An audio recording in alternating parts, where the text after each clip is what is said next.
Pagod ka na ba? Pagod ka na ba sa mga pasaway sa buhay mo? Sa utang na parang walang katapusan?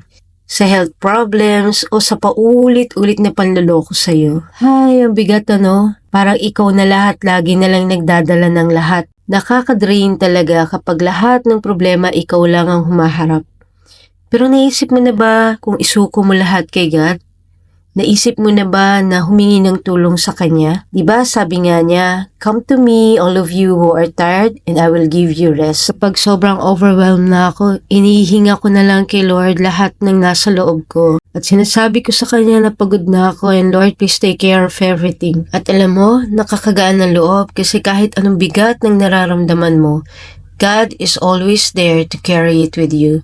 He sees your struggles, He hears your cries, and He is ready to give you the rest and strength you need. Ibigay mo lang lahat sa Kanya, yung galit, yung takot, yung pagod, yung hinanakit, yung reklamo. Pour out your heart to Him. Hindi Kanya pababayaan. He will comfort you, He will strengthen you, and guide you through your challenges. Kachika, ano ang gusto mong ipagdasal ko para sa'yo? Comment mo lang sa baba o i-share ang story mo. Let's lift each other up through prayer and faith.